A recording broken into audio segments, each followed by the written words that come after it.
Alléluia. Amen. Que Dieu te bénisse. Amen. Que la main de Dieu soit sur la vie de chacun d'entre vous. Amen. Bien-aimé, tu as bien prié, tu vas prier encore. Tu vas dire, Seigneur, c'est l'heure de la parole. Je prie que tu parles à mon cœur, que ton esprit parle à mon cœur. Commence à parler à Dieu. Commence à demander à ce Dieu-là de venir et de parler à ton cœur.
Alléluia.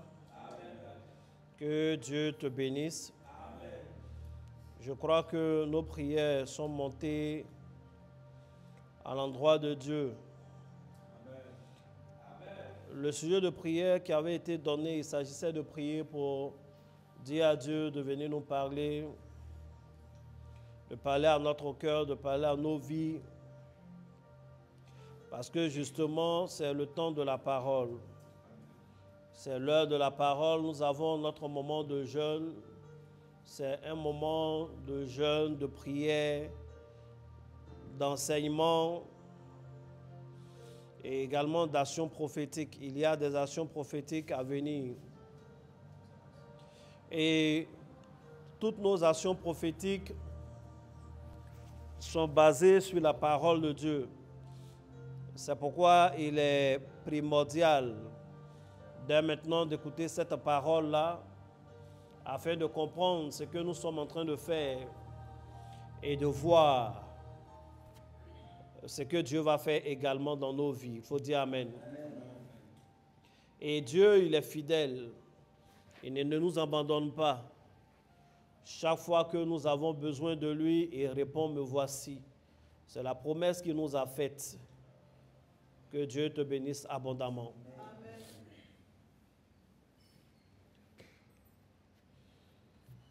Bien-aimé, tu peux partager la vidéo à 2 ou 3 personnes.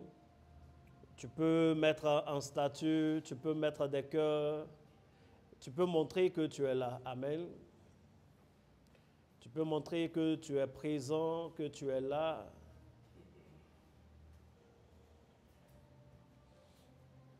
Il y a l'impression que ce n'est pas centré. C'est fait exprès. C'est une nouvelle technique.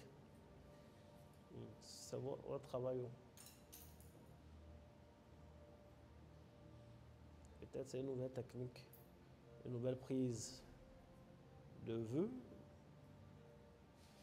En ce qui nous concerne, la Bible dit, la foi vient de ce qu'on entend vient de la parole de Christ. Donc, dès l'instant que moi, tu m'entends, ça me va pour commencer. Il faut dire Amen. Amen. Est-ce que tu es en train de mettre les cœurs? Je salue tous ceux qui sont connectés. Noël, Touré, Suzanne, Kwaku, Jackson, Seya, que Dieu vous bénisse. Que tel que je dis vos noms, qu'on dise vos noms dans de bons endroits. Amen. Qu'on dise vos noms dans de bons endroits. Il faut dire Amen. Rose Ouattara, que Dieu vous bénisse abondamment.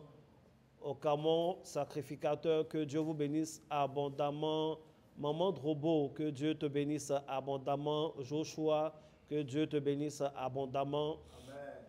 Que la main de Dieu soit sur la vie de toutes ces personnes, celles que j'ai citées, celles que je n'ai pas citées. L'ange Sieur Esdras, que Dieu te bénisse. Salomé, Salomé, que Dieu te bénisse. L'ange Sadok, que Dieu te bénisse. Amen. Il faut dire Amen. Amen. Prospérité, que Dieu vous bénisse. Que Dieu bénisse toutes les personnes qui sont connectées. Nous allons continuer avec l'enseignement. Excusez-moi un peu pour la qualité de la voix peut-être, parce que je suis un peu enrhumé, c'est ça, non? Et salue toutes les personnes également qui sont ici en présentiel. Que Dieu vous bénisse. Tous ceux qui sont là pour prier, ceux qui sont là pour prier et travailler à la fois, que Dieu vous bénisse abondamment, que la grâce de Dieu vous environne, que tous vos projets de cœur, tous vos projets de vie soient impactés par la grâce de Dieu. Que votre Dieu, qui est le Dieu de grâce, vous fasse grâce au nom de Jésus. Bien-aimés, le thème que nous allons traiter aujourd'hui est capital. C'est une question à laquelle nous sommes en train d'apporter des éléments de réponse. Et la question donc, qui est la thématique, c'est comment tirer profit d'un moment de jeûne. Je vous ai dit que notre moment de jeûne est déjà béni, ça c'est fait. Maintenant, comment toi, personnellement, tu vas tirer ta part de cette grande source de bénédiction qui est déjà disponible?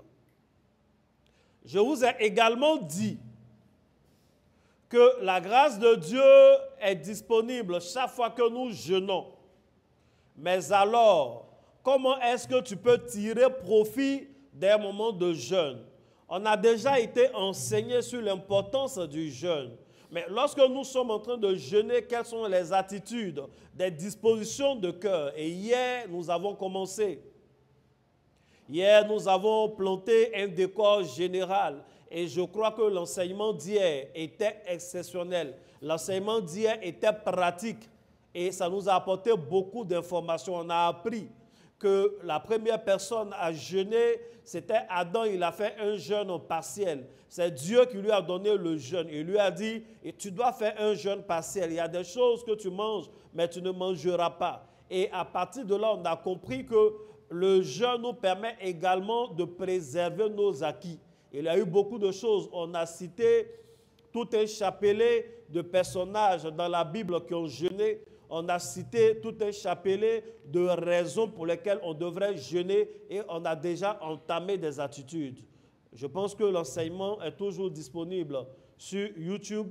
Pendant la journée, entretenez-vous avec l'enseignement, écoutez, priez les prières matinales telles que nous mettons dans le groupe. Il faut prier avec, il faut prier le soir et le Seigneur va vous faire énormément de bien. Il faut dire Amen. Amen. Et aujourd'hui, nous allons continuer avec le même thème. Et nous allons terminer avec ce thème aujourd'hui. Comment tirer profit d'un moment de jeûne. Deuxième partie. Comment tirer profit d'un moment de jeûne. Deuxième partie. Est-ce que tu écoutes l'enseignement? Je vais lire notre passage de base pour notre texte de base. Ésaïe 58, versets 1 à 5. Et j'exhorte aussi tous ceux qui prennent note au cours de la journée, relisez vos notes. Si vous avez des questions, posez-les et puis priez. Priez, priez, priez, priez. Profitez de ce moment. La grâce de Dieu est véritablement disponible. Profitez de ce moment. Priez pour un parent qui est malade. Priez, priez, priez. Dieu va vous faire énormément de bien. Ésaïe 58, versets 1 à 5. Ce soir, quelqu'un m'a rendu le témoignage d'un miracle monnaie. Une de ses factures a été payée et la personne n'a pas été débitée. Après, on était dans les détails. Elle a vérifié. C'est quelqu'un que je connais, très minutieuse. Vérifier à gauche, vérifier à droite. Rien n'a été débité. Elle ne sait pas comment ça se passe. Mais on dit, c'est fait, c'est fait. Amen. Amen. Mais hier, on n'a pas prié vraiment pour les finances. On n'a pas prié pour une telle chose. Mais quand la grâce est disponible, Dieu utilise la grâce là pour faire ce qu'il veut. Et tout ce qu'il veut et qu'il utilisera la grâce pour faire dans nos vies, ça sera à notre avantage. Il faut dire Amen.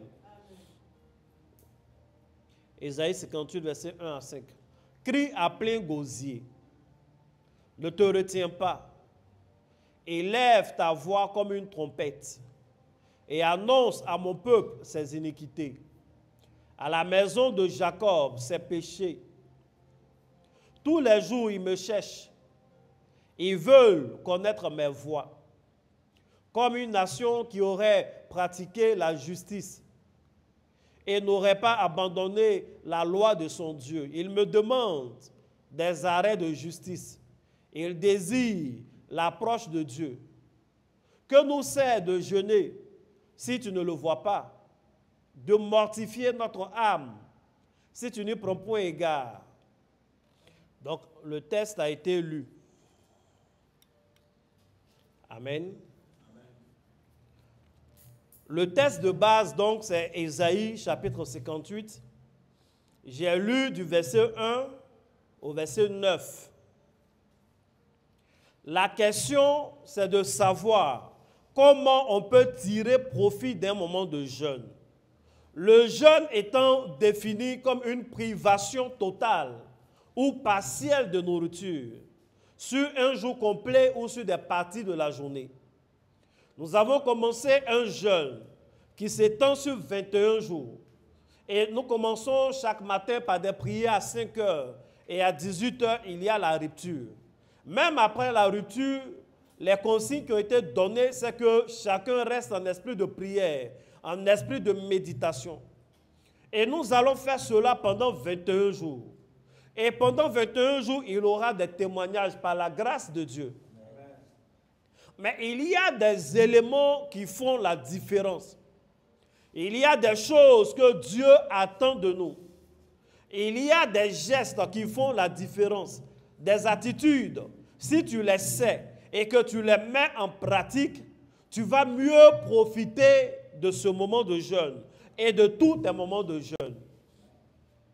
Vous savez, quand tu t'approches d'un puits où tout le monde arrive à puiser beaucoup d'eau, où tout le monde a de l'eau limpide, de l'eau de bonne qualité, et que toi tu n'arrives pas à puiser de l'eau comme les autres, à un moment donné, il ne faut pas te plaindre de la profondeur du puits, il faut plutôt te plaindre de la longueur de ta corde.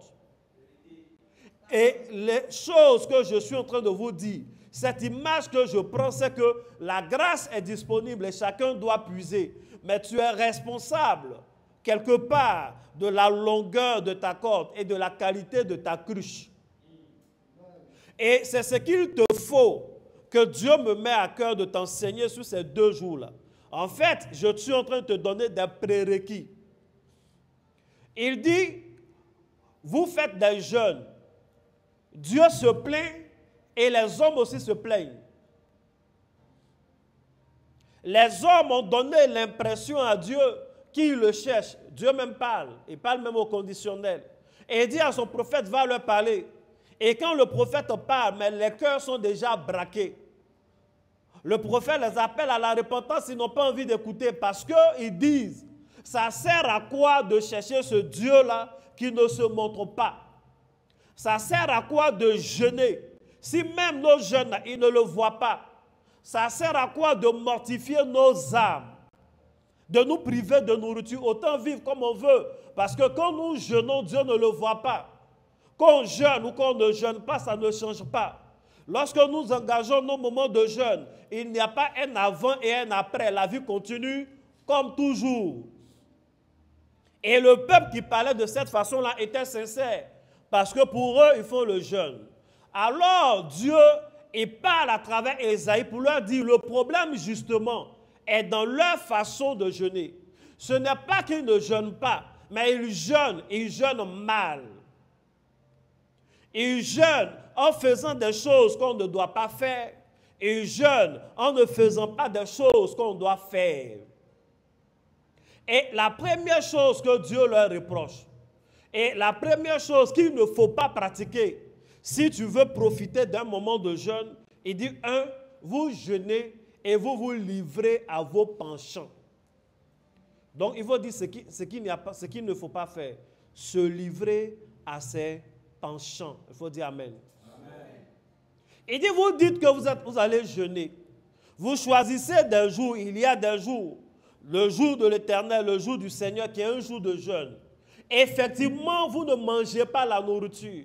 Effectivement, vous ne faites pas la cuisine. Mais pendant le moment de jeûne, vous continuez vos attitudes d'avant. Vous vous livrez à vos penchants.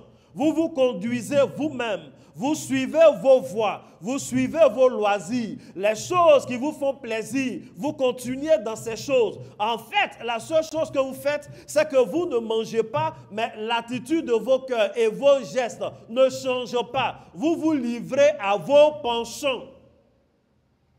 Vous continuez d'entretenir vos péchés diminuants. Vous continuez dans les mêmes attitudes. Votre programme ne change pas. Les mêmes heures que vous passiez devant les mêmes programmes de télévision, même en plein jeûne, vous continuez exactement comme ça. Si vous faisiez 2 heures, 3 heures devant l'écran de télé, pendant que vous êtes en jeûne, souvent mais vous multipliez les heures. Parce que tu as faim, tu n'as pas grand-chose à faire. Tu es toujours sur le même site pour rire. En fait, ce sont tes penchants, tu aimes bien ça. Et Dieu dit, lorsque tu décides de jeûner, lorsque tu décides de te connecter à sa divinité, à sa présence par le jeûne, c'est des choses à éviter. Il faut laisser Dieu te conduire. Il faut donner la priorité à Dieu. Il faut diminuer ces choses-là. Il faut faire disparaître celles qui doivent disparaître. On ne jeûne pas en se livrant à ses penchants. On ne jeûne pas en faisant comme si Dieu n'était pas là, comme si ce n'était pas un rendez-vous divin. Il dit, vous jeûnez, vous n'avez pas de résultat parce que pendant le jeûne, vous continuez de vous livrer à ce qui vous fait plaisir. Vous cherchez le plaisir de l'homme, vous cherchez le plaisir charnel, les choses que vous aimez. Et c'est un problème. Vous jeûnez et c'est difficile pour vous de vous passer pendant ce petit peu de temps-là des plaisirs charnels. Vous continuez comme si de rien n'était. Voici l'une des choses qui empêche à vos jeûnes d'être comme Dieu veut. Voici l'une des choses qui fatigue vraiment les chrétiens lorsqu'ils jeûnent. Tu ne peux pas te priver de nourriture et passer toute la journée devant la télévision. Ce n'est pas normal. Tu ne peux pas te priver de nourriture, dire que tu es en train de jeûner et passer toute la journée au téléphone avec tes partenaires d'affairage. Vous parlez de tout, de football, de basketball, d'handball, de pétanque. Comment tu peux parler de pétanque? On dit pétanque ou pétante? Pétanque. Comment tu peux parler de pétanque quand même? Qui parle de ça encore? Amen. Vous passez le temps dans les mêmes affairages. Tu cherches les actualités de tes anciens amis d'école. Ce n'est pas le moment pour ça. Il ne faut pas se livrer au penchant de, comment on dit ça? À vos penchants, il faut dire Amen. Et ceux à qui Dieu parlait, c'est les Juifs d'alors. C'est, comment on appelle, les hommes d'affaires. Et il y a un passage qui dit, il y a une version qui dit, vous jeûnez et vous continuez de travailler. Vous continuez de saisir une bonne affaire. Quand vous avez une bonne affaire, vous saisissez. Cette version a fait penser à certaines personnes que lorsqu'on est en train de jeûner, on ne travaille pas. Ça veut dire que tu es un fonctionnaire, quand tu es en train de jeûner, si tu vas au travail, ton jeûne est gâté. Ce n'est pas vrai. Daniel était encore à son poste. Il était au service du roi quand il faisait son jeûne. Donc, tu peux aller au travail, mais tu sais que tu es en train de faire un jeûne. Il faut rester dans l'esprit du jeûne. Comment tu peux être en train de faire un jeûne et puis tu participes encore au after work? Toi, c'est dans un after work que tu romps ton jeûne. Non, ce n'est pas comme ça, ça fonctionne. Ça veut dire que ton programme n'a pas changé. Ton programme n'a pas changé. Nos cousins, là, qui ne boivent pas l'alcool, souvent quand ils jeûnent, là, quand ils sont dans leur mois de jeûne, les maquilles sont vides. Je ne sais pas pourquoi ils ne voient même pas le rapport. Parce que de toute façon, ils ne boivent pas l'alcool. Mais le jour, c'est-à-dire que tu sens que, mon cher, l'homme est l'homme, chacun fait ses trucs. Mais quand il est dans son temps de carême, là, tu ne vas pas le voir aller au bar. Parce qu'on leur a dit ces genres de choses-là. Dieu veut être prioritaire. Et tu décides de jeûner, il veut vraiment sentir qu'il est la priorité. Et qu'il est la bonne exclusivité de ce moment-là. Mais le passage dit, vous jeûnez et quand il y a une bonne opportunité, vous saisissez. Quand on dit une bonne opportunité pour ceux-là, c'était des marmailleurs. Hein. Rappelez-vous qu'en fait, la bonne opportunité, c'est quand il a vu un gaou qui doit couper. Même s'il est en jeûne, il va le couper quand même. Même quand il est en jeûne, il fait la balance force. C'était la pratique des commerçants juifs à leur époque. Et à plusieurs reprises, Dieu leur reprochait. C'est-à-dire, il te pèse 1 kilo de viande. Quand tu pèses sur sa balance, ça fait vraiment 1 kilo de viande. Quand tu arrives chez toi, ça fait 500 grammes. Tu ne sais pas comment il a manipulé sa chose. Et c'est ça qu'ils appellent bonne opportunité. Il a vu quelqu'un qui ne maîtrise pas le système. Donc, tu ne peux pas être en train de jeûner et te livrer à ces penchants-là. Tu ne peux pas être en train de jeûner et te livrer à tes propres penchants. Il y en a qui jeûnent et pendant le jeûne, ils font la culture du mensonge. Tu continues de mentir. Tu mens. Il faut mettre pause un peu. Il faut doser. Frère sang, il faut doser. Ça, c'est les frères en Christ. Femme ne ment pas.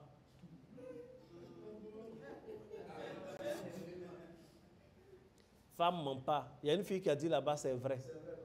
C'est la preuve que toi, tu ne mens pas. Et tu sais que femme ment souvent. Mais tu dis quand même c'est vrai. Tu vois, non, tu viens de mentir, c'est bon. Il faut dire Amen. Amen. Je vais vous lire un passage dans Zacharie 8, verset 19. C'est Dieu qui parle. Il dit, « Ainsi parle l'Éternel des armées. Le jeûne du 4e mois, le jeûne du 5e mois, le jeûne du 7e mois et le jeûne du 10e mois. » Vous voyez? Quand on jeûne ici, on est au cours de l'année, on jeûne trop. Comment on va jeûner en novembre et dès janvier, on jeûne encore? Voici nos 2 jeûnes principaux. Et puis vous trouvez qu'on jeûne trop. Vous avez vu comment les gens jeûnaient? Il dit, le jeûne du 4e mois, le jeûne du 5e mois, le jeûne du 7e mois et le jeûne du 10e mois se changeront pour la maison de Juda. En jour d'allégresse et de joie, en fête de réjouissance, mais aimez la vérité et la paix. Ça veut dire quoi? C'est une parole prophétique qui dit, quand vous allez jeûner, enfin cette année, les jeûnes de ces différents mois-là ne seront pas des jeûnes de tristesse, des jeûnes où on se couche sur le sac, où on est sur la cendre, mais ça va se transformer en moment de joie. Seulement, il y a des éléments que vous devez conserver. Continuez de pratiquer la paix et la vérité. Donc, ça veut dire implicitement que dans le jeûne qu'on fait, Dieu s'attend à ce qu'on pratique la paix et la vérité. Donc, vous vous livrez à vos propres penchants, veut dire également, il y a des personnes qui se livrent au mensonge, alors qu'on invoque le Dieu de vérité. C'est bien de ne pas mentir toute sa vie, mais au moins pendant le petit moment de jeûne, là, il faut faire jeûne de mensonge aussi. Ça va t'aider. Amen. C'est ce qui fait que quand on fait des jeûnes, là, il y a des personnes à qui j'évite de poser certaines questions parce qu'il y a des gens, dès que tu lui poses une question, tu es devenu son occasion de chuter. Parce qu'il va te mentir, peu importe. Souvent même quand il ment, il ne sait pas pourquoi il ment, mais il ment, il ne fait pas exprès. Ça coule comme ça. Amen. Ça coule comme ça.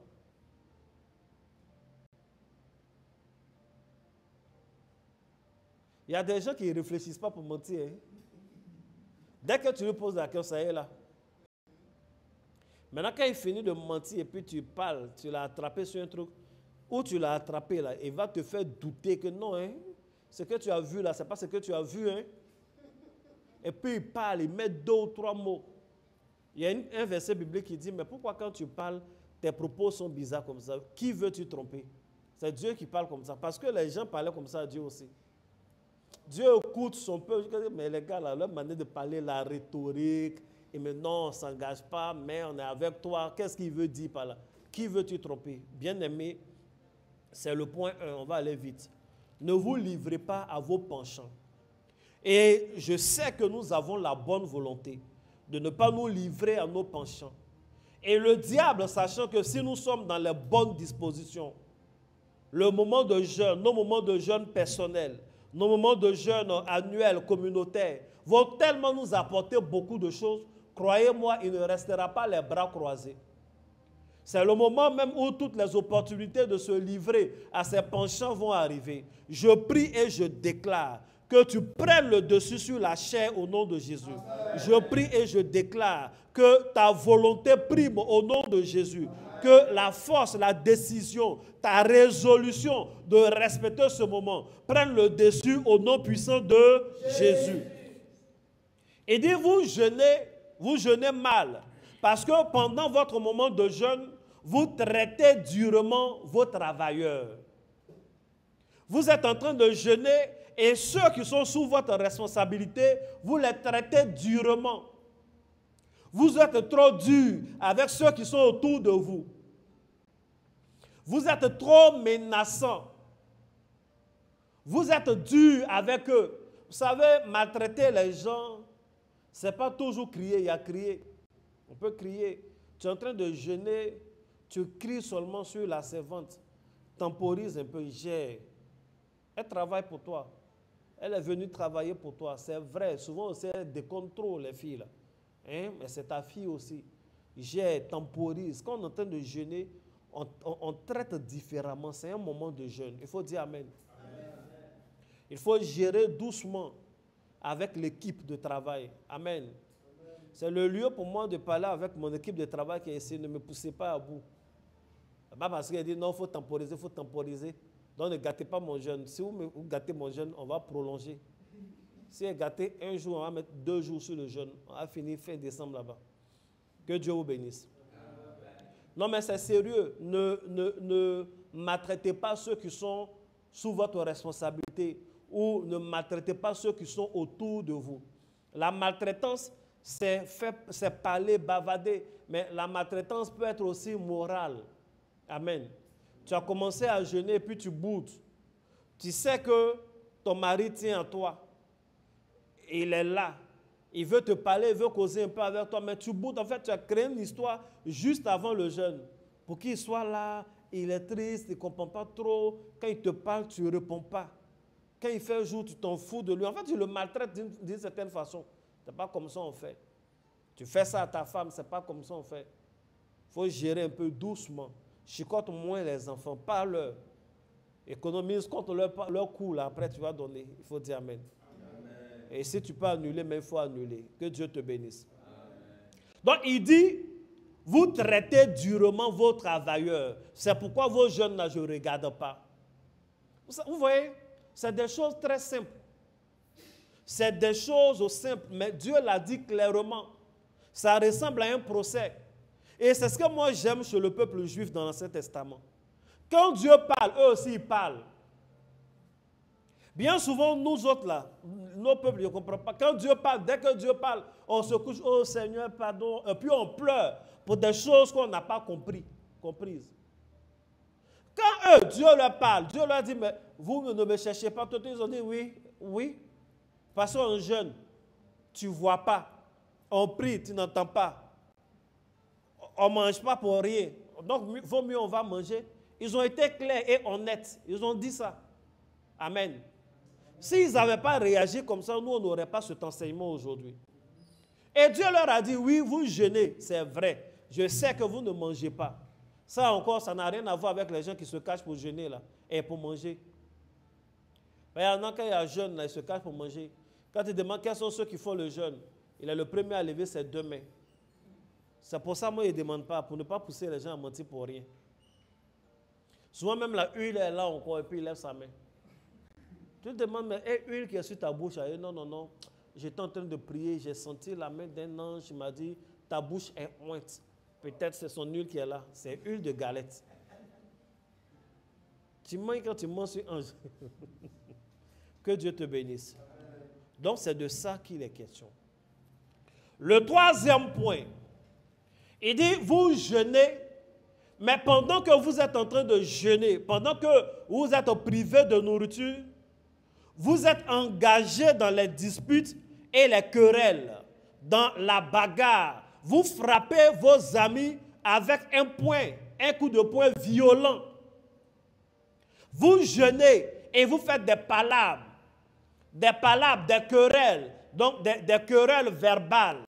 Et vous en arrivez même aux mains. Vous jeûnez et pendant que vous êtes en train de jeûner, il y a les disputes. Vous êtes dans une atmosphère de dispute. Ce n'est pas bon. C'est écrit noir sur blanc. Dieu leur dit, voici l'une des raisons pour lesquelles je ne regarde pas votre jeûne. Voici l'une des raisons pour lesquelles je ne qualifie pas votre jeûne.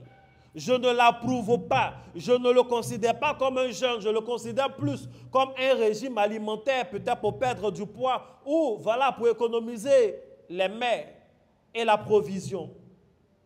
Donc, lorsque nous sommes en train de jeûner, nous devons prendre le dessus sur la colère. Nous devons prendre le dessus sur les disputes, les querelles. Nous devons dominer ces choses-là.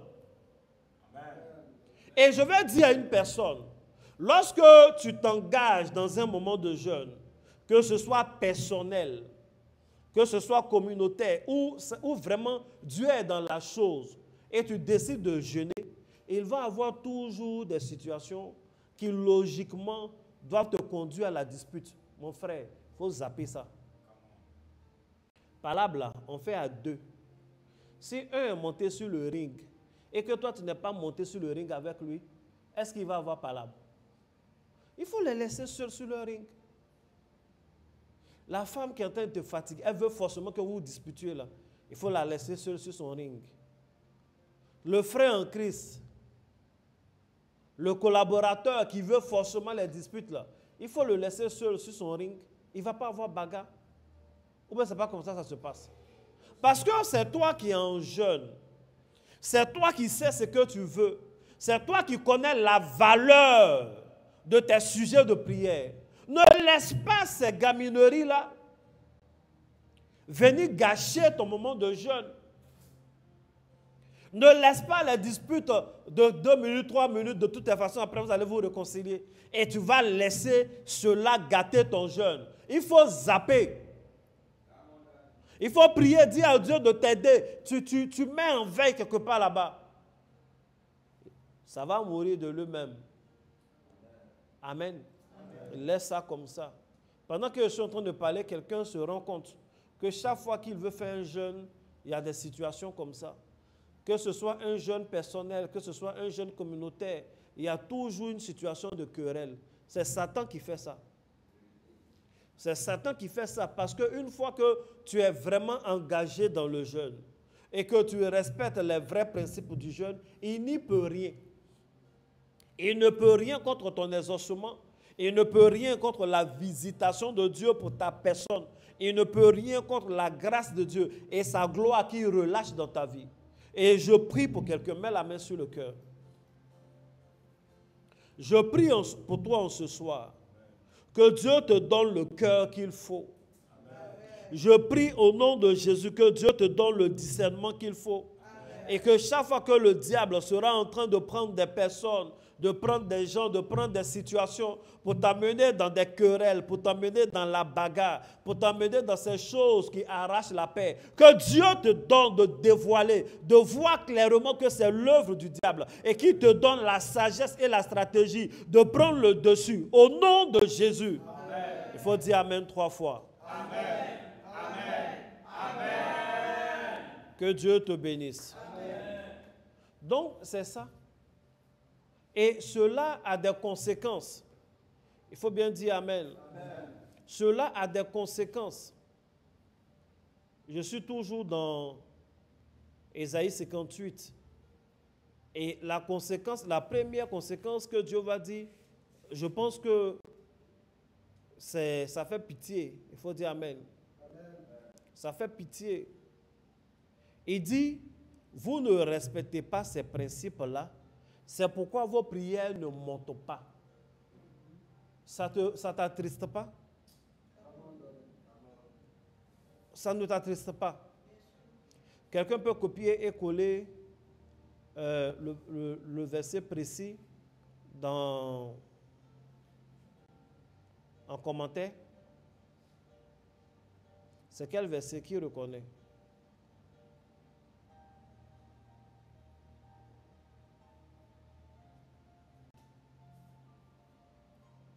Il dit, c'est pourquoi vos prières ne montent pas. Vous jeûnez mal. Et cette façon de faire là fait que vous ne jeûnez pas comme ce jour le veut. Amen.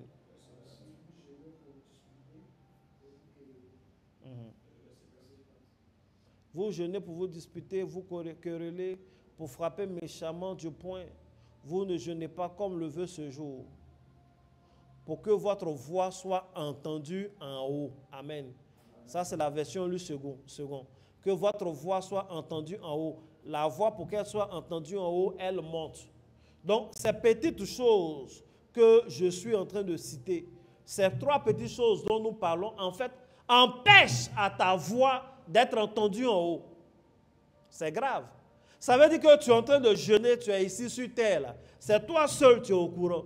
C'est tes frères qui sont autour de toi, ils voient que tu ne manges pas. Donc, ils ont constaté que tu jeûnes. Mais le ciel n'est pas au courant que tu jeûnes. À cause des disputes et des querelles, à cause des palabres. Le ciel n'est pas au courant que tu jeûnes. À cause de ce que tu te livres à tes penchants. Il dit, c'est ce qui fait que vous jeûnez et vos prières ne montent pas. Moi, Dieu, je ne suis pas au courant. Le système angélique n'est pas au courant. Donc, je crois que les conséquences sont trop graves pour que nous minimisions. Il faut dire Amen. Et ça, c'est des choses à ne pas faire. Je viens de citer les choses à ne pas faire. Il faut dire Amen. Quatrième chose à ne pas faire, c'est tiré d'un autre test. Amen. Donc, je récapitule. De récapituler, ça va te faire du bien. La première chose, actuellement, je suis en train de dire comment tirer profit d'un moment de jeûne. Pour tirer profit d'un moment de jeûne, il y a des choses à ne pas faire. Il ne faut pas se livrer à ses penchants, aux mensonges par exemple. Il ne faut pas traiter durement ces travailleurs ou tous ceux qui sont sous notre responsabilité ou tous ceux avec qui nous collaborons. Il ne faut pas s'adonner aux disputes, aux querelles, à la bagarre. Donc il ne faut pas céder à la provocation. Amen. Si on ne respecte pas ces choses, la conséquence, c'est que les voix ne montent pas.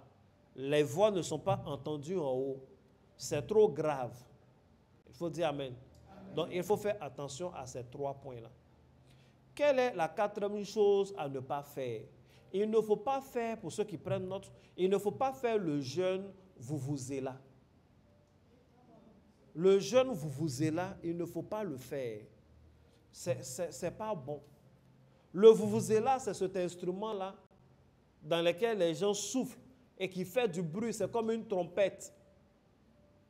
Ça fait énormément de bruit, beaucoup de tapage. Une année, il y a eu la Coupe du Monde aux États, comment on appelle, en Afrique du Sud. Et les gens avaient leur vuvuzela. Même les commentateurs, les techniciens, les ingénieurs de son avaient du mal à régler le son pour que les gens entendent les commentaires. Les gens ne s'entendaient pas. Les joueurs, il y a des joueurs qui se sont plaints. Ils ne s'entendent pas sur le terrain parce que c'est vraiment, vraiment du bruit. Et aujourd'hui, le vuvuzela est répandu dans presque tous les matchs, les gens. Mais c'était une découverte en Afrique du Sud. Imaginez un match où le stade est plein et tout le monde joue au vuvuzela. Parce que les Sud-Africains avaient ça. Et ils ont vendu à d'autres personnes à l'entrée du stade. Donc tout le monde qui découvre cet instrument-là, ça fait énormément de bruit. Il ne faut pas faire le jeûne vuvuzela. Et ça, c'est Jésus-Christ lui-même qui nous le dit. Il le dit dans Matthieu 6, verset 17. Il dit, quand tu jeûnes,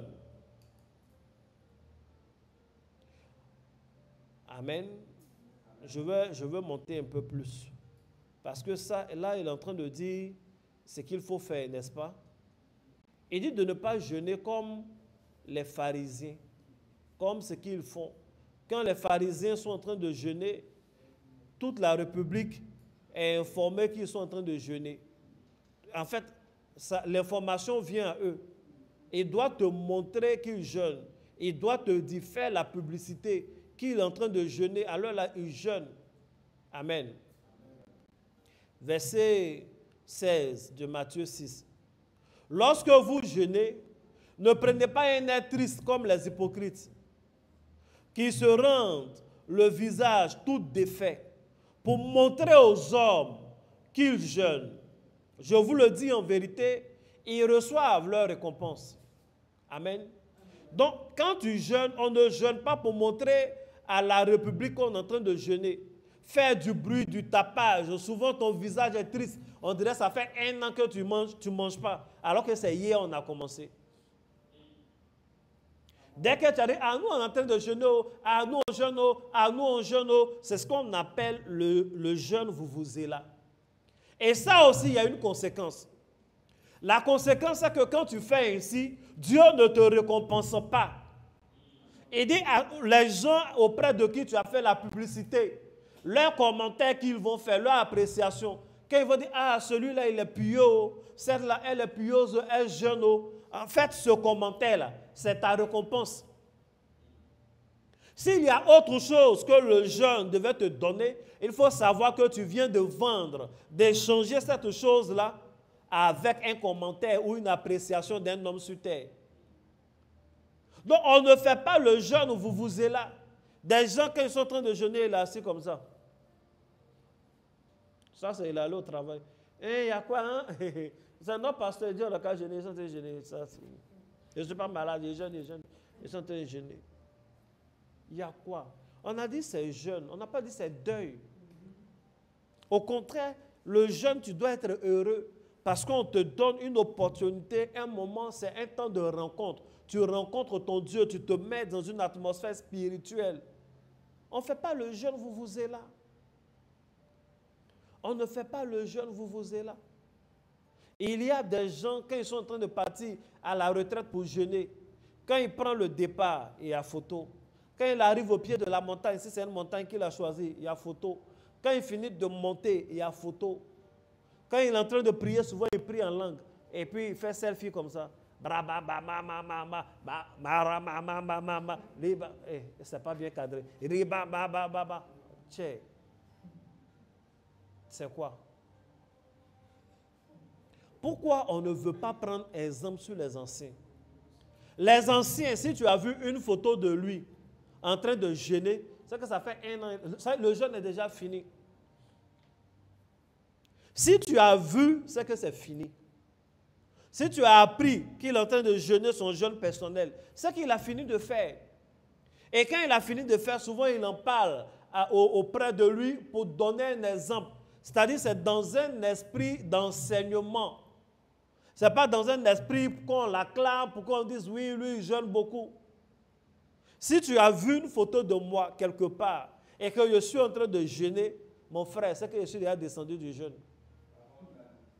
C'est que je suis déjà descendu du jeûne. Et puis je vais te montrer qu'en fait, pour avoir certains résultats en jeûne, donc je peux mettre en statut WhatsApp, je peux mettre sur Facebook, pour que ceux qui me voient, ça les motive. Demain, eux aussi, ils vont jeûner.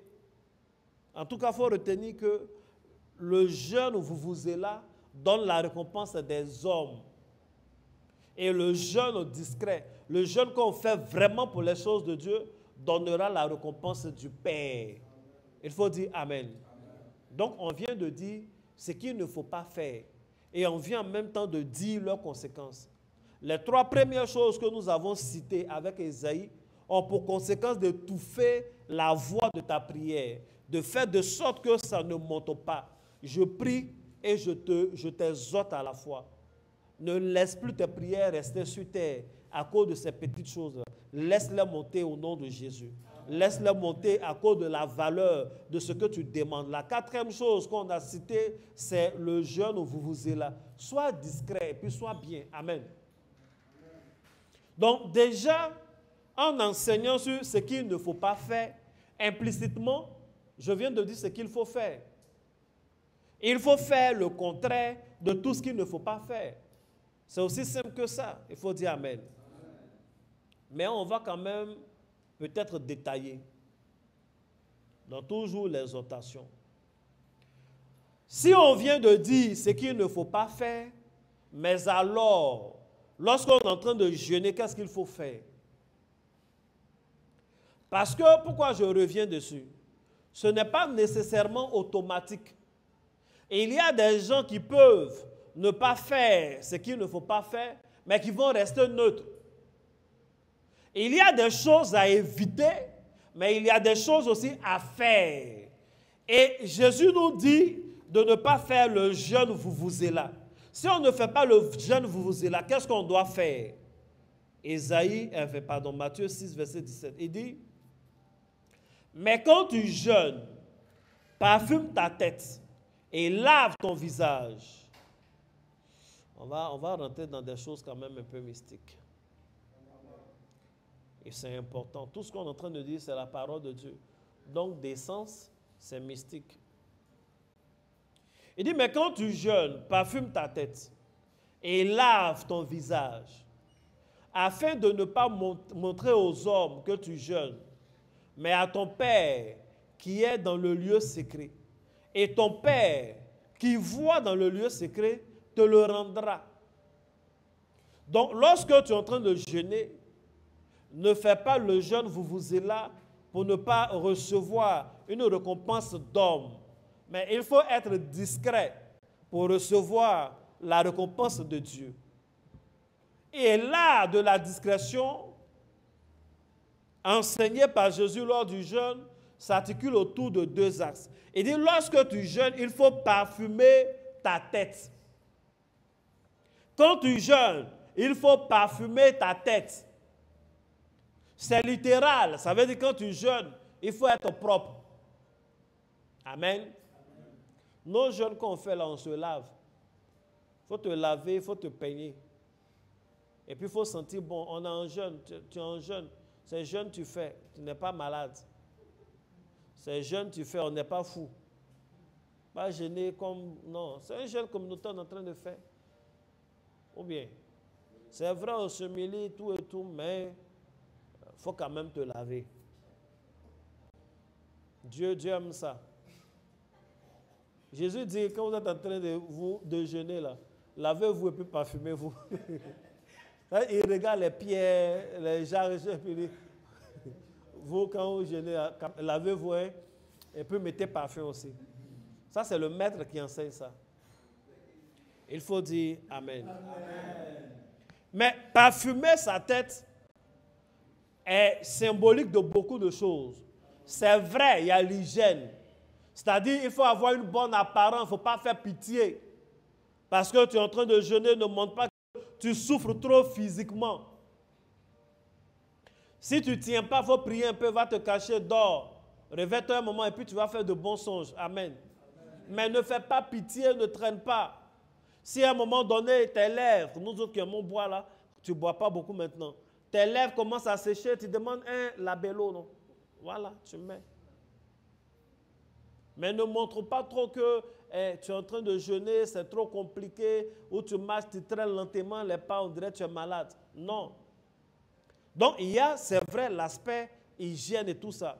Mais parfumer la tête, c'est également entretenir de bonnes pensées. Parfumer la tête, c'est se concentrer sur l'essentiel. Il y en a qui jeûnent, qui ne vont pas commettre certaines choses physiquement, mais qui vont les commettre dans leur tête. Rappelez-vous que Jésus a dit, quelqu'un qui regarde une femme pour la convoiter a déjà commis l'adultère. Donc parfumer la tête, c'est entretenir des pensées qui sont glorieuses. Je veux que tu te concentres sur notre achat de terrain. Je veux que tu te concentres sur les ouvertures de voies spirituelles et financières pour toi-même. Il faut avoir de bonnes pensées. Au-delà de la bonne apparence, il faut avoir de bonnes pensées, des pensées qui sont glorieuses. Il faut penser à de bonnes choses. Il faut penser à tes projets. Il faut te parfumer la tête. Parfumer la tête est également le symbole de la rencontre. Il faut que ton jeûne soit un moment de rencontre avec Dieu. Il faut que ton jeûne soit un moment de prière. Il n'y a pas meilleur endroit de rencontre avec Dieu que dans la prière. La Bible nous dit dans Ruth, chapitre 3, le verset 3, je lis. Tu vas comprendre pourquoi je dis ça. Lave-toi, on parle à Ruth. Lave-toi donc et parfume-toi. C'est sa maman qui dit à sa belle-fille, ma petite, faut te laver un peu, non, hein? Et puis il faut mettre parfum. Tu vas aller voir, tu vas aller chercher garçon. Tu vas aller à une rencontre. Amen. Et cette image de Ruth qui ne méritait plus de position, qui va à la rencontre de Boaz, c'est l'image de nous les hommes qui, si nous regardons ce que nous faisons, on ne mérite rien parce qu'on a trop gâté. Mais comptant sur la grâce de Dieu, nous partons à la rencontre de Dieu. C'est l'image de l'Église qui va à la rencontre de l'époux. Et sa belle-mère lui parle, voici comment on va à la rencontre. Il dit, lave-toi, parfume-toi, puis mets tes plus beaux habits et rends-toi à l'air où il bat son orge. Mais ne te fais pas connaître, ta présence avant qu'il n'ait fini de manger et de boire. Donc la stratégie, tout ce qu'elle doit faire pour aller à la rencontre de son exaucement, pour aller à la rencontre de l'homme qui va changer leur destinée, il lui est demandé de se laver et de se parfumer. Donc se parfumer, et se laver et se parfumer, c'est le symbole de la rencontre. C'est pourquoi Jésus dit, lorsque tu es en train de jeûner, ne fais pas le vuvuzela. Mais il faut que ce soit dans le secret. Dans le lieu secret, ton Père y voit. Donc ça veut dire qu'il faut au-delà de la discrétion qu'il y ait une rencontre avec Dieu. Lorsque tu es en train de jeûner, il faut ajouter la prière à ton jeûne. Vous savez, le jeûne, c'est un nouveau moteur qu'on place dans le véhicule. Et la prière, c'est le démarrage. Tu vois un peu le démarrage de ce moteur. La prière, c'est aussi le carburant de ce moteur. Ce n'est pas parce qu'on a pris un plus grand moteur, qu'on a monté sur ton véhicule, que si tu ne démarres pas, la voiture va rouler. Ça ne va pas rouler. Ce n'est pas parce qu'on t'a mis un plus grand moteur avec turbo et tout ça, que si tu ne mets pas du carburant dans le véhicule, ça va démarrer. Donc, le jeûne, c'est ce nouveau moteur-là. Le jeûne, c'est ce moteur avec turbo. Et la prière, c'est l'acte de démarrer. La prière, c'est aussi le carburant. Donc, quand tu es en train de jeûner, ça donne une force particulière à tes prières. C'est pourquoi Jésus a dit, ce genre de démons-là ne sortent que par le jeûne et la prière. Dans le langage de Christ, le jeûne s'associe toujours à la prière. Donc, tu ne peux pas jeûner et départir la prière de ton jeûne. Tu ne peux pas jeûner, avoir ce gros moteur-là et refuser de démarrer. Donc, pendant que tu es en train de jeûner, il faut que ce soit un moment de rencontre. Il faut prier, il faut prier. Il faut prier, multiplie les prières. Parle à Dieu, ne sois pas fatigué de demander la grâce. Ne sois pas fatigué de te lever dans la prière. Le fait que tu jeûnes donne une impulsion particulière à ta prière. Maintenant, toi, tu jeûnes, mais tu ne pries pas. Ça veut dire qu'on t'a donné le moteur, mais tu ne démarres pas. Tu ne vas pas avancer. On t'a donné le moteur, mais tu ne mets pas de carburant, tu ne vas pas avancer. Ce n'est pas bon. Donc quand on jeûne, parfume la tête, c'est le symbole de toutes ces choses. Lave le visage, c'est le symbole, ce n'est pas cosmétique, c'est le symbole de garder la bonne apparence pour rechercher plutôt la récompense de Dieu au lieu de celle des hommes. Quelqu'un a dit Amen. Amen. Quelqu'un a dit Amen. Amen. Il faut garder de la dignité dans ton jeûne. Il faut être un peu digne. Hein? Il faut arrêter de te plaindre, de chercher l'attention des hommes. Il faut chercher celle de Dieu. Ce n'est pas laver la tête, ce n'est pas une posture simple, c'est une posture spirituelle. Et puis, il y a des implications. C'est ce qui fait que Nous autres, quand on est en train de faire notre jeûne, là, vous allez voir, à un moment donné, surtout les vendredis, je vais vous demander de venir. Quand on va se réunir ce vendredi, déjà, on va prier. On va faire des prières fortes qui sont liées à la grâce, des actes à poser, des manières de prier qui nous attirent la grâce. On sera en présentiel ici le vendredi. Amen. Je vous ai dit que tous les jours, vous pouvez venir. Il y en a qui viennent. Chaque fois que tu peux venir, tu viens. Mais les vendredis, c'est vraiment pas à manquer. Donc, il y a une huile qui doit parfumer ta tête. Il y a de l'eau qui doit laver ton visage. Quand Jésus parle, il y a le côté humain, il y a le côté doctrinal et puis il y a le côté mystique. Quand David dit « Tu oins d'huile ma tête et ma coupe déborde », il sait de quoi il parle. Se oindre, soindre, c'est être propre, sentir bon, mais il y a un côté mystique. Et le côté mystique peut être prophétique, c'est-à-dire on peut utiliser de l'huile pour te toucher pendant que tu es en train de jeûner. Il y en a même à qui j'ai donné de l'huile qui savent qu'ils doivent utiliser cette huile-là pendant que tu es en train de jeûner. Pendant que tu es en train de jeûner, tu es dans une atmosphère particulière. Et c'est le moment de faire les choses spirituelles les plus importantes. Quand tu es en train de jeûner, l'offrande que tu fais pendant que tu n'es pas dans un moment de jeûne et celle que tu fais pendant que tu es dans un moment de jeûne n'ont pas le même poids mystique. Ceux qui voient clair savent de quoi je parle. C'est la vérité.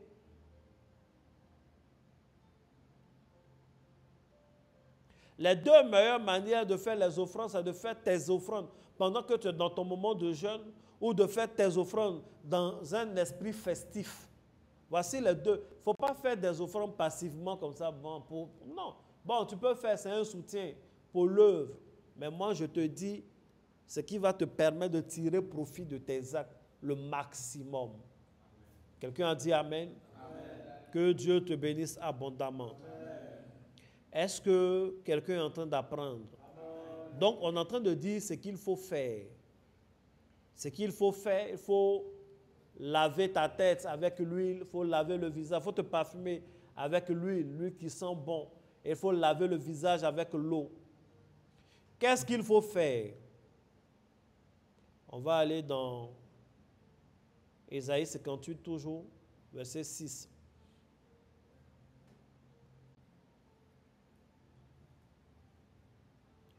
Il dit, voici le jeûne auquel je prends plaisir. Détache les chaînes de la méchanceté. Dénoue les liens de la servitude. Renvoie libres les opprimés. Et que l'on rompe toute espèce de joug. C'est fini. Amen. C'est la première partie. C'est-à-dire, dans Ésaïe 58, Dieu est en train de parler avec son peuple. Le peuple dit, il jeûne, mais il ne voit rien. Donc, eux, ils ne jeûnent plus. Dieu leur dit, non, vous jeûnez, mais vous jeûnez mal. Voici pourquoi vous jeûnez mal. Et il a cité ce qu'ils font pendant leur jeûne. Mais Dieu ne s'arrête pas aux reproches. Au-delà des reproches, il leur dit ce qu'il faut faire. J'aimerais dire à un leader, ne t'arrête jamais aux reproches. Quand tu fais des reproches, il faut imiter Dieu. Au-delà des reproches, il faut dire ce qu'il faudrait faire désormais. Ce qui aurait été mieux. C'est ça qui fait avancer. Si tu reproches seulement, il ne faut pas dire non, ils sont déjà grands, ils savent. Il ne faut pas dire non, j'ai dit au pianiste, toujours tu viens en retard, toujours tu viens en retard. Quand tu lui dis toujours tu viens en retard, il faut dire aussi, viens à l'heure désormais. Ça a l'air de rien, mais c'est important. Amen. Ne t'arrête pas aux reproches. Quand tu parles à ton épouse, quand tu parles aux enfants, il faut leur reprocher ce qu'ils font de mal, mais il faut leur dire aussi ce qu'ils doivent faire. Même s'ils commencent à faire 2%, 3%, 50% de ce qu'ils doivent faire, au fur et à mesure, ils vont s'améliorer. Et c'est Dieu qui nous montre ce chemin-là. Il dit, lorsque vous êtes en train de jeûner, il y a des choses à ne pas faire. Mais voici ce que vous devez faire. 1. Détachez les chaînes de la méchanceté. Quand vous êtes en train de jeûner, il faut détacher les chaînes de la méchanceté. Ce que je suis en train de dire, c'est important. Ça veut dire, tu ne peux pas être en train de jeûner et continuer de pratiquer la méchanceté. Tu ne peux pas être en train de jeûner et te lier à la méchanceté. Tu ne peux pas être en train de jeûner et pratiquer la maltraitance d'autrui.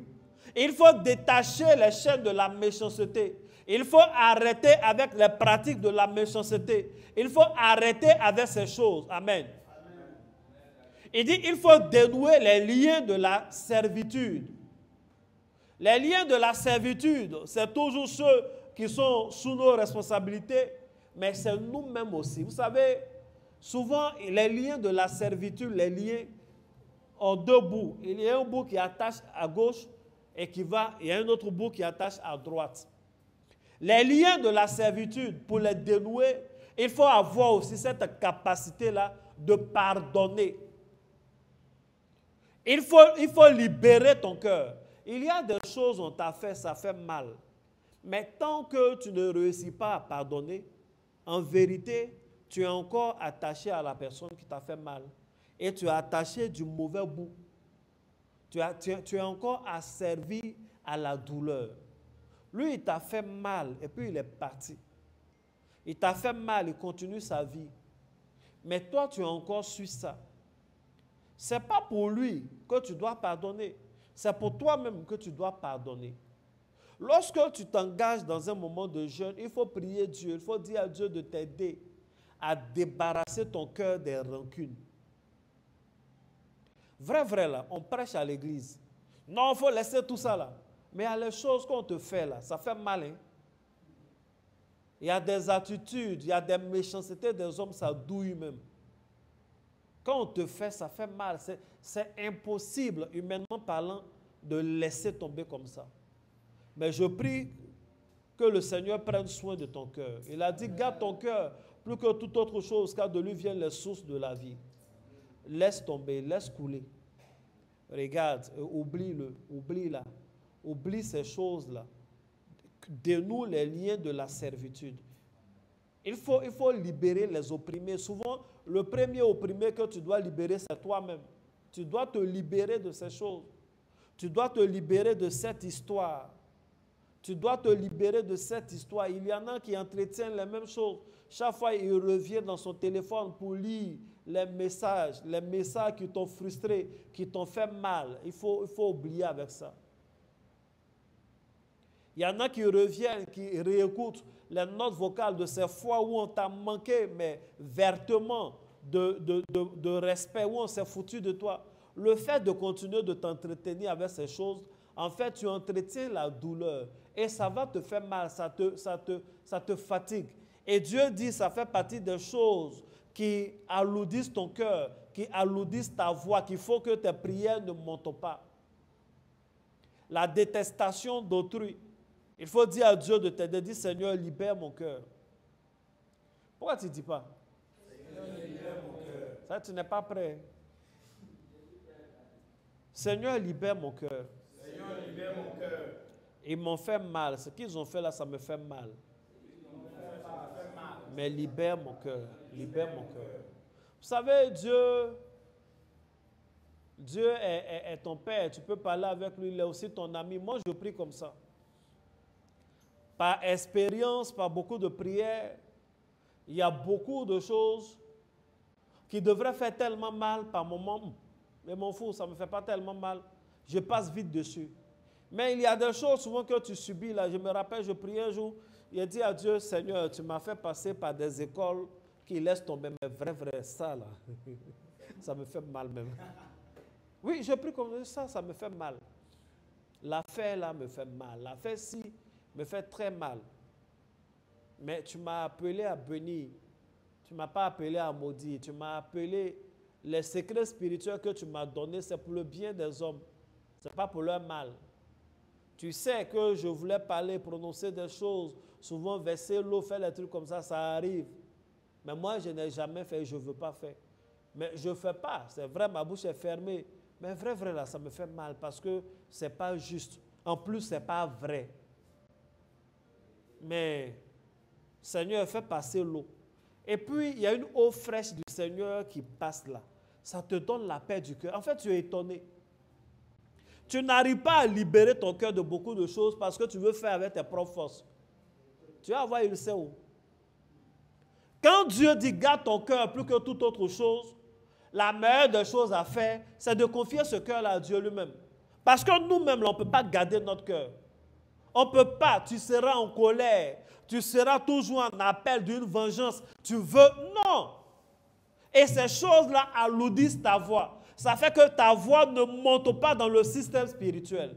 Je prie que Dieu libère le cœur de quiconque entend ma voix en ce soir au nom de Jésus. Amen. Que Dieu libère ton cœur de ses injustices. Amen. Que Dieu libère ton cœur de ses injustices. Amen. Il y a un psaume où David parle et dit non, ce n'est pas un étranger qui m'a fait. J'aurais oublié. Qui connaît le passage? Qu'un pasteur ou quelqu'un qui ici me donne, je paraphrase. Il dit, ce n'est pas un étranger qui m'a fait ce mal. Je l'aurais oublié, ce n'est pas un inconnu. Mais c'est mes proches là qui m'ont fait ça. C'est ça qui rend la douleur là douloureuse. Amen. C'est ça qui fait que la douleur là est douloureuse.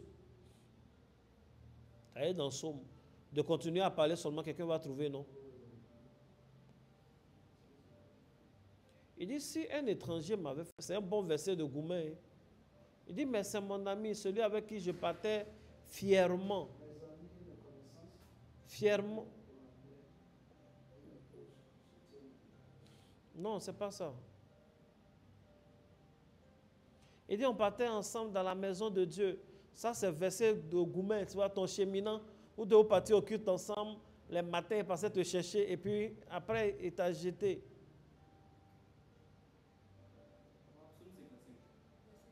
Ça doit être ça. Il faut lire et voir. Il faut lire, je vais voir.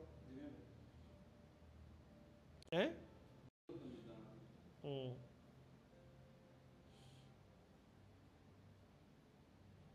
Je regarde dans les commentaires aussi.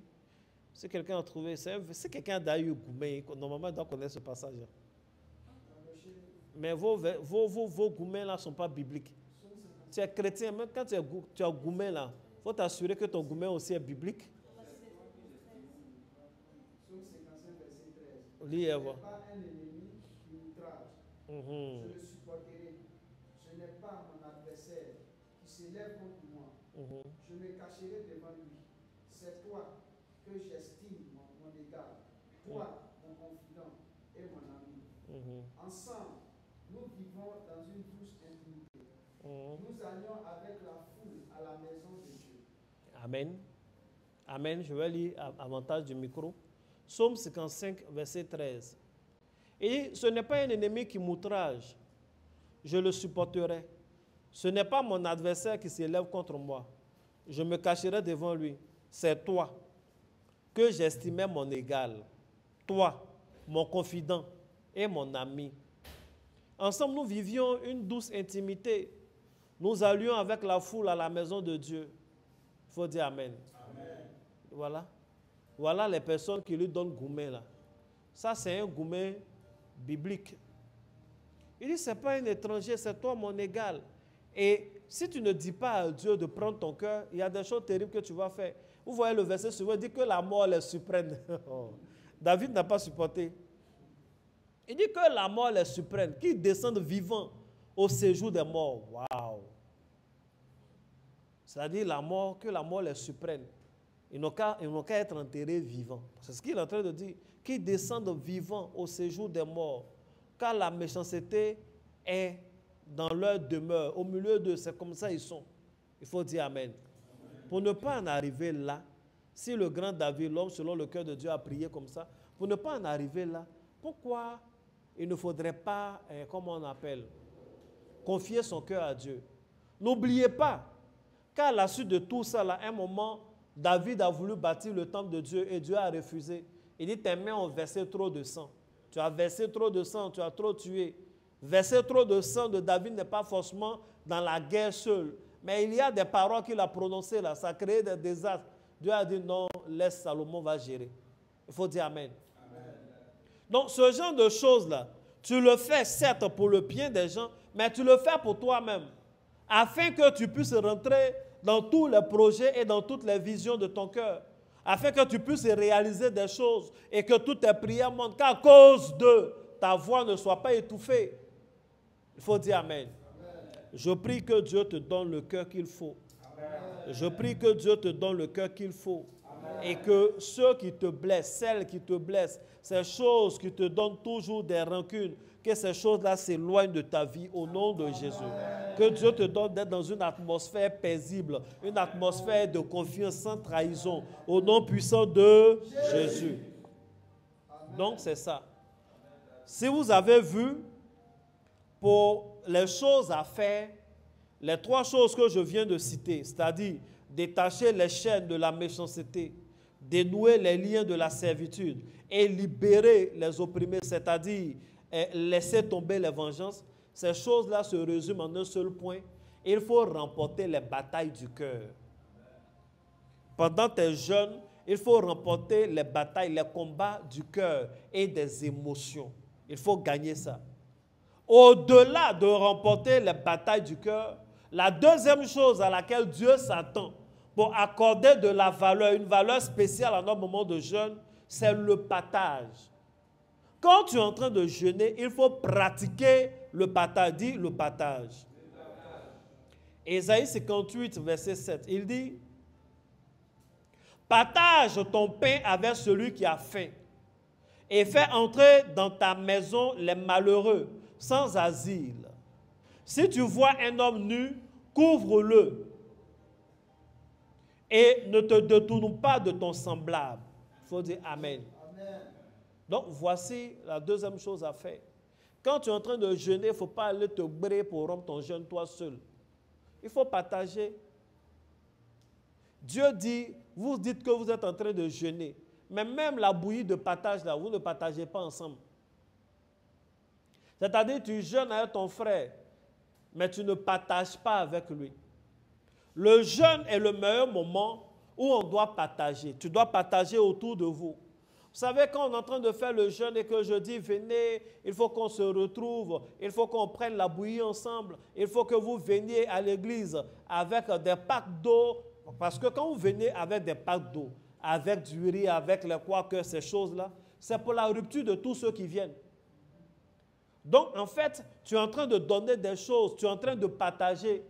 Tu aurais pu acheter ton sac de riz, toi seul, prendre un sac de riz, ne serait-ce que de 25 kilos, mais tu peux rompre sur 50 jours même avec.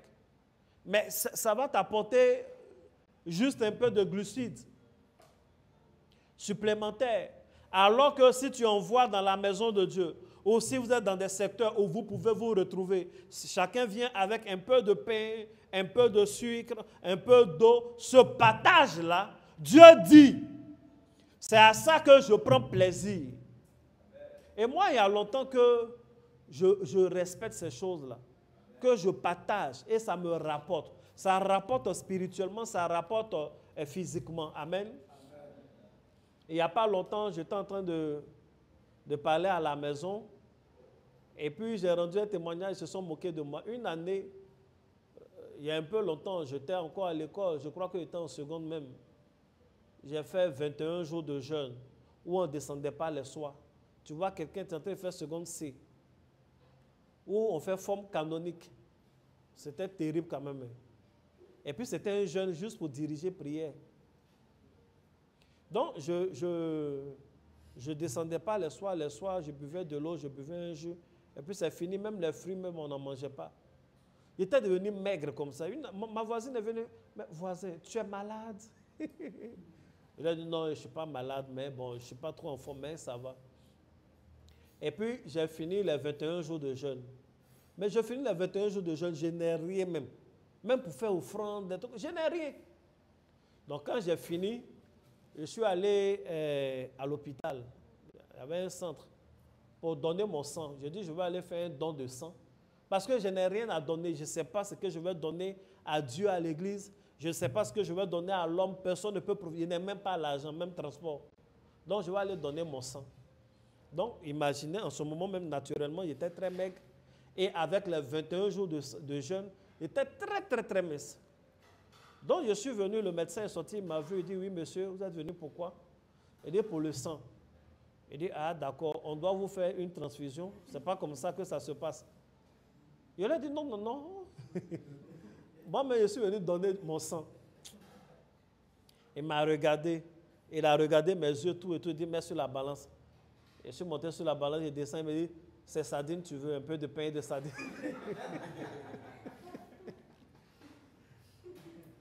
Parce que tel qu'il me voit, tel que je suis venu, non, je ne peux pas donner du sang. Et puis ils m'ont donné du pain.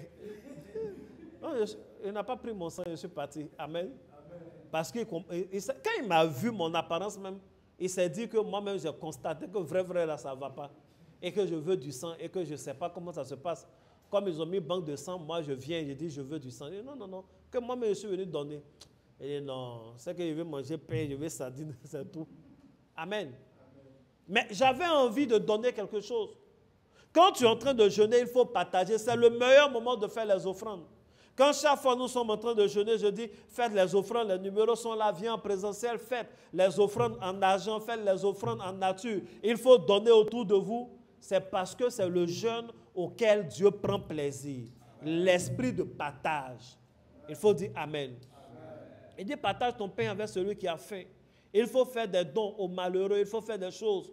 Et cette année, on va encore s'organiser et on va faire des dons. En dehors de nos partages entre nous ici, il faut qu'on fasse des dons. Il faut dire Amen. Amen.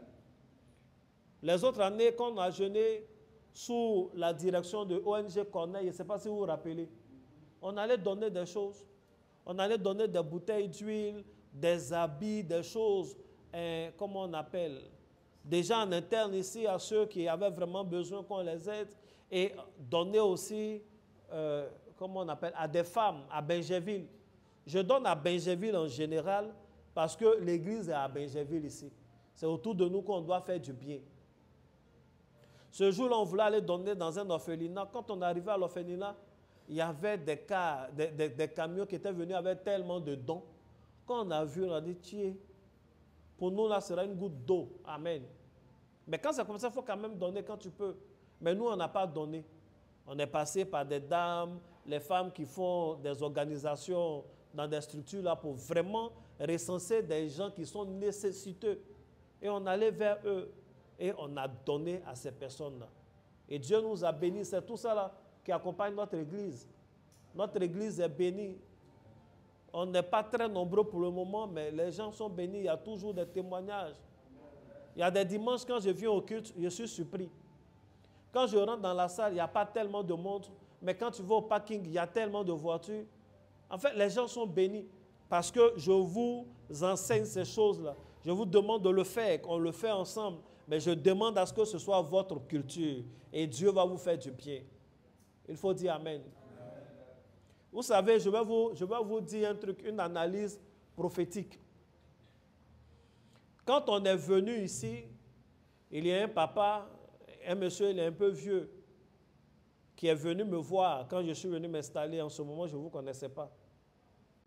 Il était seul ici, avec Maman K. Après, on a été rejoint par Pasteur Seka. Quand on est arrivé, le papa est venu, il dit, ceux qui étaient ici avant, lui, il avait été leur vigile, tout et tout, donc il cherche du travail, s'il peut être le vigile. J'ai regardé, il ne peut pas, il est vieux. Et puis je lui ai dit, ici, nous, on va faire un centre de prière. On va faire un centre de prière, je vais faire des réceptions. Ce n'est pas comme une habitation. Donc les gens vont défiler l'oral du monde. Pourtant, il va te fatiguer, papa. Et puis moi-même, mon style, souvent, je viens à 2 heures du matin. Je suis chez moi, à 2 heures du matin, le Seigneur me dit, va consacrer une huile, va faire une prière. Donc, je viens à des heures bizarres, 2 heures, 3 heures du matin, 1 heure. Souvent, je viens ici à 5 heures, 5h30, il m'en va. Donc, un papa comme ça, se lever à 16 heures pour m'ouvrir le portail, moi, ça me dérange. Amen. Donc, j'ai poliment décliné. Mais quand on est ici, là, chaque fois, on lui donnait des choses, hein. Chaque fois, on lui donnait des choses. On lui donne du riz, on lui donne du sucre. Quand il est en train de faire, dans son temps de carême, on lui donne. Et l'avantage avec lui, il est vieux. Et en même temps, c'est un étranger. Il n'est pas natif de notre pays. C'est un étranger, il vient de la sous-région. Je crois qu'il venait du Burkina. Donc, c'est un étranger. Il faut faire du bien aux étrangers. C'est comme ça qu'on a fait. Quand il dit c'est un étranger, c'est dans le thème littéraire du thème. Parce qu'il y en a qui n'aiment pas le mot. Voilà ma fille qui est là, elle est gabonaise, elle est étrangère. C'est la sœur en Christ dans le Seigneur ici, même elle qu'elle n'est pas ivoirienne. Ce n'est pas un problème. Voilà Yoshua qui est là. Amen. C'est un frère, il est étranger dans le Seigneur, c'est mon fils spirituel, mais si on prend les documents, quand j'ai demandé vos passeports pour prier, ton passeport là, c'est pas Côte d'Ivoire, ils ont écrit dedans. Mais c'est pas, amen. Ah, maintenant, là, c'est trop compliqué. Il faut toujours faire attention aux mots qu'il dit, oh, il dit ça. Bref. Donc, on lui donne. Malheureusement, à cause de l'âge et certaines circonstances, il n'est même plus en vie. Le Seigneur l'a rappelé. Amen. Mais je ne savais pas. Mais vous ne voyez pas, est-ce que vous ne voyez pas le rapport? Le terrain sur lequel il cultivait ses maniocs, il faisait ces choses, c'est ce terrain-là que Dieu nous a donné. On était en train de se battre pour dire non, on veut acheter un terrain, c'était compliqué, mais l'homme à qui on faisait du bien, l'homme à qui on donnait comme on peut, l'homme dont on prenait soin quand on pouvait, mais en fait, on a fait ces choses-là sans arrière-pensée, parce que il était dans le voisinage et puis on se disait qu'il avait besoin d'aide. Même nous-mêmes, on a besoin d'aide, mais on s'est dit qu'avec le peu que nous on a, on peut l'aider un peu plus. Mais la terre qu'on lui a donnée pour qu'il surveille, nous on ne savait même pas, pour qu'il cultive, Dieu a fini par nous donner cette terre-là. Et la deuxième partie qu'on guette actuellement, qu'on veut prendre là, bizarrement, c'est son propre fils qui en prend soin. Et Dieu veut nous donner ça aussi et il va nous donner. Amen. Le bienfait, là, quand tu fais du bien aux gens, là, ça ouvre des portes. Je vous ai dit, dans le prophétique, ce n'est pas prophétiser seulement. Il y a les analyses prophétiques. Et ce que je suis en train de vous faire là, c'est une analyse prophétique. On a fait du bien à des gens, et ce qu'on leur a donné, qu'ils surveillaient là, Dieu est en train de nous donner ça. Dieu est en train de nous donner ça. Et je dis toujours, lorsque je suis avec mes pasteurs, que même le monsieur, parce qu'ici on n'est pas propriétaire, la personne qui nous a donné cet endroit-là, à un moment donné, nous a dit, il veut vendre. J'ai dit à mes fils, il faut qu'on prie pour qu'on achète son coin. Le jour que j'ai dit à l'un de mes fils, il m'a regardé comme ça, aïe, papa, c'est quoi ça là? Il veut vendre le coin. Si on achète vite, vite là, ils vont nous chasser, nous on fait comment? Il dit, mais écoutez, on est dans la maison de quelqu'un. Ça fait à peu près 3 ans, non, qu'on est ici. Il n'y a vraiment aucun souci. Dieu nous fait grâce aussi. On arrive à payer régulièrement. S'il dit qu'il veut vendre, c'est que ça l'arrange de vendre maintenant. Soit il a des problèmes financiers, il doit vendre pour régler certaines choses, soit il a d'autres projets et il faut qu'il vende pour faire ces projets-là. C'est nous-mêmes, on prête toujours, il faut que vous alliez de l'avant, Si quelqu'un doit aller de l'avant, ce n'est pas nous, on va être, comme on appelle, leur adversaire. Donc, il faut qu'on prie pour qu'on achète son coin. Pendant qu'on prie pour que Dieu nous aide à aller ailleurs, prions pour qu'on achète pour lui aussi. Mais pendant qu'on prie là, je ne sais pas s'ils ont acheté ou bien s'il y a quelqu'un, mais bon, Dieu nous permet nous-mêmes d'acheter parce que le budget d'ici là, on ne pouvait pas. Mais bon, nos petits brinques-brinques là, on est en train d'acheter terre quelque part. Il faut dire Amen. Amen. Et moi, ma prière, c'est ainsi. Il faut qu'on arrive à acheter son coin qu'il veut vendre là, ou alors il faut que Dieu ouvre d'autres portes pour que ce qu'il voulait faire avec l'argent là, qu'il ait l'argent ailleurs. Parce que l'église est un élément de bénédiction. Donc si on a été dans une maison, il faut que la personne soit bénie. Si peut-être c'était des dettes, il faut que Dieu trouve un système pour que les dettes là soient épongées. Si c'était pour faire des projets, il faut que Dieu trouve un système pour qu'il avance. En tout cas, on ne peut que prier pour son bien. Et faire ce genre de choses-là, ça a des répercussions. J'enseigne toujours mes enfants les histoires où on prie, Seigneur, je veux prier, il faut que ce truc-là, il me donne, il faut que ce truc-là me donne. Tu vois ton fils spirituel, il a une nouvelle voiture, Seigneur, il faut qu'il me donne. Il ne faut pas prier comme ça, ce n'est pas bon. C'est de la convoitise. Il faut dire merci à Dieu. Il faut dire merci à Dieu que sa voiture soit en bon état, qu'il soit toujours en sécurité. Il vient d'avoir la voiture là, que Dieu lui donne une meilleure. Il faut prier. Il vient d'acheter une maison que Dieu lui donne, mais il ne faut pas convoiter les choses des gens. Si tu pries comme je suis en train de dire là, tu vas voir, lui-même naturellement, il va t'en donner. Où Dieu va ouvrir des portes, ça va passer par ailleurs. Dieu va te donner des choses. Si tu aimes le bonheur de l'homme là, Dieu va te donner ton bonheur. Mais toi, c'est le bonheur de l'autre là, tu convoites. C'est ça qui fait que ce n'est pas bon. Pendant que nous sommes dans le moment de jeûne, ayons ces dispositions de cœur. Il faut dire Amen. Fils, ça fait combien d'heures que je parle? Ça fait 2 heures.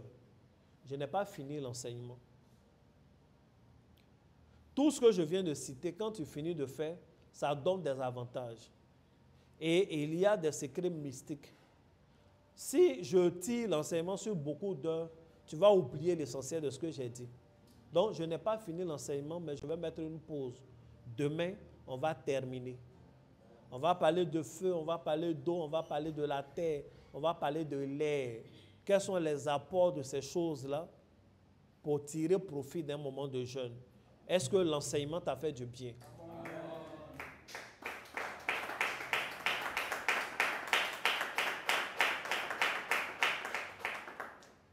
Je trouve que l'enseignement d'aujourd'hui, même si vous n'aviez pas le micro pour me parler, était plus une petite causerie. Un homme de Dieu à qui Dieu a donné une certaine expérience qui parle à des enfants de Dieu. Un papa qui parle à ses enfants spirituels. Un frère en Christ qui parle à ses autres frères et sœurs. Qui donne des éléments qui vont changer votre vie. Ce que je viens de vous donner, c'est pour le jeûne qu'on est en train de faire, mais c'est pour tous les jeûnes que tu vas faire. Que ce soit des jeûnes de 1 jour, des jeûnes de 3 jours, de 21, de 30 jours, de 100 jours. Il faut garder ça comme acquis. Et il faut pratiquer. Tu verras la différence. Bien-aimés, nous avons fini notre moment du jour. Les numéros sont affichés. Tu vas faire ton offrande. Et je veux prier maintenant pour toi. Éternel Dieu de gloire, je prie pour ce peuple. Je prie pour ces hommes et ces femmes. Qu'aucune de leurs prières ne reste à terre et que leurs prières montent. Amen. Éternel, je ne sais pas ce qui est dans leur cœur. Je ne sais pas quels sont les liens de la méchanceté. Je ne sais pas quelles sont les rancunes. Je ne sais pas quelles sont les querelles qui ont déjà commencé, les problèmes à l'entame de leur jeûne. Mais je prie, mon Dieu, que par ta puissance, par le souffle de ta voix, que tu enlèves ces choses de leur cœur, que tu enlèves ces choses de leur atmosphère, de leur chemin, et que leur prière monte au nom de Jésus. Et que leur prière monte au nom de Jésus. Tu nous as donné cet enseignement parce que tu tiens à ce que nos prières montent et tu tiens à ce que les ossements descendent. Père, rien n'est impossible à ta volonté. Agis et que toute la gloire te revienne. Agis et que la grâce nous atteigne vraiment. Au nom de Jésus-Christ. Amen. Que Dieu te bénisse. Acclame puissamment le Seigneur. On a tout à l'heure à 5h30. Shalom.